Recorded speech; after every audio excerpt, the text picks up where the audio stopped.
অযোগ্য না হওয়া সত্ত্বেও 9 মাস ধরে বেতন না পাওয়ার অভিযোগে চাকরিহারা গ্রুপ সি গ্রুপ ডি কর্মীদের বিক্ষোভে উত্তপ্ত হলো সল্টলেক। চাকরি ফেরতের দাবিতে বিকাশ ভবনের সামনে বিক্ষোভ দেখায় চাকরিহারারা।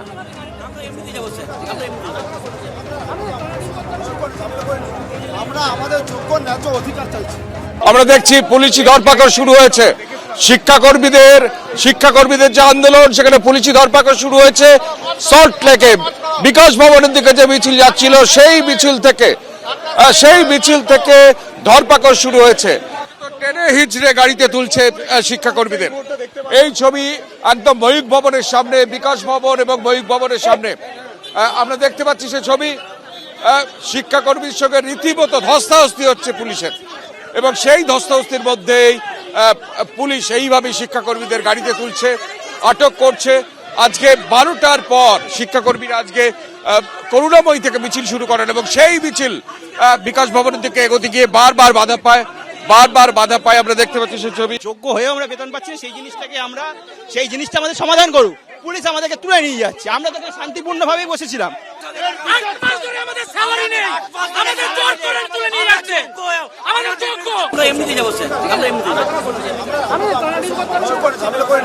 আমরা আমাদের যোগ্য ন্যায্য অধিকার চাইছি।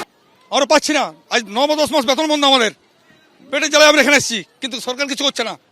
আজ রাজ্য সরকার অমানবিক। আমরা আরো কিছু সংখ্যক দেখতে পাচ্ছি শিক্ষাকর্মী, তাদের কার্যত করুণাময়ীর দিকে টেনে নিয়ে যাওয়া হচ্ছে। হয় আমাদেরকে বলছে যে হয় অ্যারেস্ট হও, কিন্তু এখন আমরা একটা প্রাইভেট ফার্মে সামান্য কিছু কাজ করছি, 10-12 হাজার টাকা স্যালারি। আজকে আমি অ্যারেস্ট হবো, 3-4 দিন সময় নষ্ট হবে, স্যালারি পাবো না, আমার বাচ্চা খেতে পাবে না। সেই কারণে ভয়ে আমি বিধাননগর ছেড়ে যাচ্ছি, কিন্তু আমি পেছনে সরছি না। এটা ভাববেন না যে আমরা পেছনে সরছি বলে আমরা হেরে যাচ্ছি।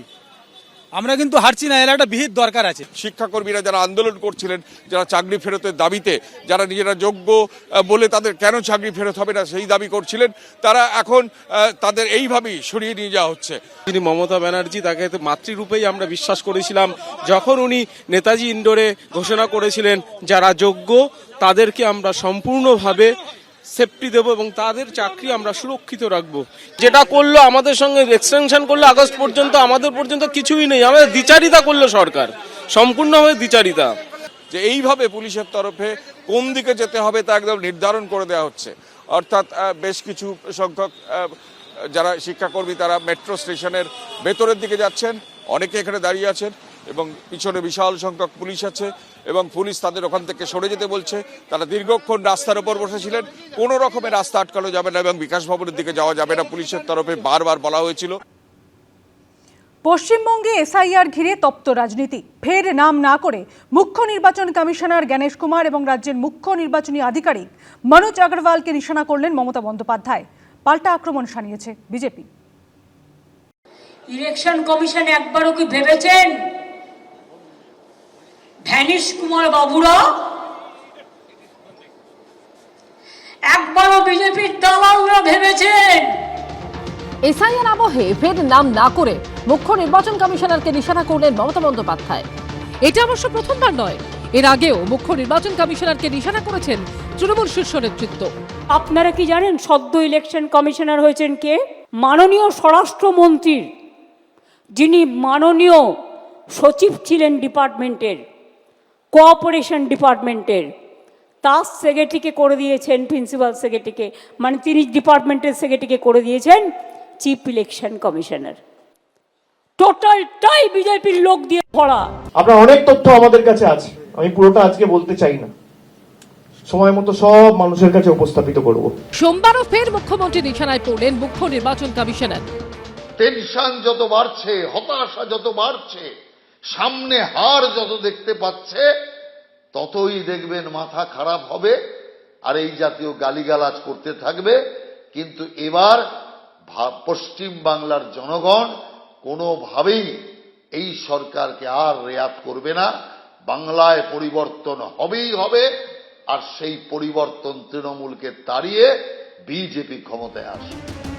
মুখ্য নির্বাচন কমিশনারের পাশাপাশি নাম না করে রাজ্যের মুখ্য নির্বাচনী আধিকারিক মনোজ আগরওয়ালের বিরুদ্ধেও বিস্ফোরক অভিযোগ তুলেছেন তৃণমূল নেত্রী। আর এখানে যেটা বসে আছে সেটা তো বাড়ির থেকে টাকা ফেলেছিল, সিবিআই রেড করতে গেছিল, তখন সে দিল্লিতে কোনো দায়িত্বে ছিল। শুনেছি আমি, ওপর থেকে টাকা ফেলে দিয়েছিল। আর তার বিরুদ্ধে কম কেস আমার কাছেও নেই।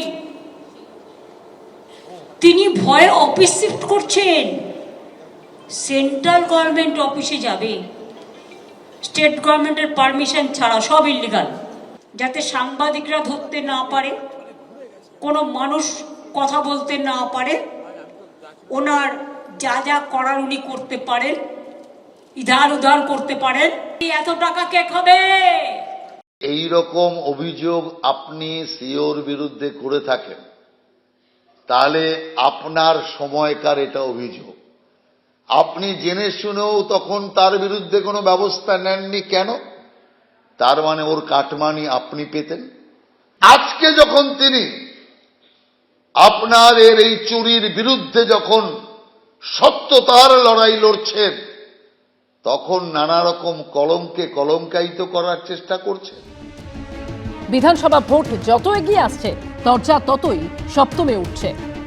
আশাবুল হোসেন, বিটন চক্রবর্তী ও দীপক ঘোষের রিপোর্ট, এবিপি আনন্দ। সোমবারও দফায় দফায় সিইও দফতরের সামনে বিক্ষোভ দেখালেন তৃণমূলপন্থী বিএলওরা।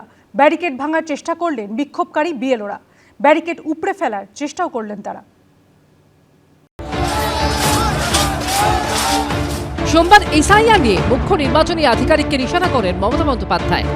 একই দিনে ফের মুখ্য নির্বাচনী আধিকারিকের দফতরের বাইরে বিক্ষোভ দেখালেন তৃণমূলপন্থী বিএলওরা। ব্যারিকেড ভাঙার চেষ্টা, ব্যারিকেড মাথায় তুলে নাচ, ব্যারিকেডের উপর উঠে বিক্ষোভ, ব্যারিকেড উপড়ে ফেলার চেষ্টা, রাস্তায় শুয়ে পড়ে প্রতিবাদ, কিছুই বাদ গেল না।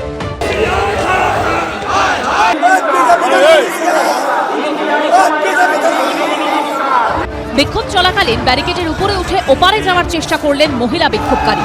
চূড়ান্ত ধস্তাধস্তির পরে মহিলাকে আটক করে পুলিশ, টেনে হিঁচড়ে প্রিজন ভ্যানে তোলা হয় তাঁকে। আমাদের কেন মেল পুলিশ গায়ে হাত দিল, এর জবাব আমরা চাই। ধাক্কার পরে ধাক্কা ব্যারিকেডে, এপারে পুলিশ, ওপারে তৃণমূলপন্থী সংগঠন। বিক্ষোভে রণক্ষেত্র পরিস্থিতি তৈরি হয় সিইও অফিসের সামনে। অ্যাপে যেটা সংযোজন করা হয়েছে সেখানে কিন্তু বলা হচ্ছে মুচলেকা দিতে হবে, এটা নিয়ে প্রশ্ন তুলছেন। এই ছবিটা একবার দেখিয়ে দেব। দেখতে পাচ্ছ এখানে কিন্তু, যেখানে দেখতে পাচ্ছ পুলিশের ছয়লাভ রয়েছে, অন্যদিকে কিন্তু বিএলওরা এইদিকে রয়েছেন, আমরা দেখতে পাচ্ছি। ব্যারিকেড ভাঙবেন, ভেঙে কারণে অনেক কিছু কেন সাথে কথা বলতে অসুবিধা কোথায়? ইসিআই আমাদের সঙ্গে কথা বলতে অসুবিধা কোথায়? 16ই ডিসেম্বর এসআইআর এর খসড়া তালিকা প্রকাশ করা হয়েছে। এরপর শুরু হবে শুনানি।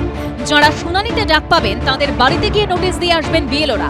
বিএলও যে ভোটারকে নোটিশ দিচ্ছেন, ভোটার যে নোটিশ গ্রহণ করছেন, এবার তারও প্রমাণ রাখতে হবে। নোটিশ দেওয়ার পরে delivery of schedule hearing notice নামে নতুন অপশনে তা নথিভুক্ত করতে হবে বিএলওদের। রসিদটাকে আপলোড করতে বলছে, তার মানে যেটা বিএলওদের বলা হয়েছে বা নির্দেশ দেওয়া হয়েছে, নোটিশটা সার্ভ করার পর তার কাছ থেকে স্বাক্ষর সম্বলিত একটি রিসিপ্ট বা রসিদ নেবেন এবং সেই রসিদটাকে ওই বিএলও অ্যাপের মাধ্যমে আপলোড করতে হবে। কারণ এটাও হতে পারে যে অনেক মানুষ নোটিশ পেয়েও অস্বীকার করতে পারেন, সেইটা যাতে না করতে পারে এবং নিশ্চিতভাবে যে তার কাছে নোটিশটা পাঠিয়েছে, বা এটাও হতে পারে যে কোনো কোনো বিএলও ইচ্ছে করে নোটিশটা না দিয়ে তাকে হয়রানি করার কোনো কিছু করতে মতলব যদি থাকে, তাহলে সেটাও যাতে না করতে পারে। নির্বাচন কমিশন যদি আগে থেকে এগুলো সিদ্ধান্ত নিয়ে আগে থেকেই জানাতো বা আগে থেকেই বলে দিত পরিষ্কার করে, তাহলে অনেক ভালো হতো এবং সেরকম প্রস্তুতিও থাকতো। এই কারণে কিন্তু বিএলওরা হয়রানির শিকার হচ্ছেন। সব মিলিয়ে এসআইআর ইস্যুতে সংঘাত চলছেই। রুমা পাল ও আবির দত্তর রিপোর্ট, এবিপি আনন্দ। এবিপি আনন্দ, এগিয়ে থাকে, এগিয়ে রাখে।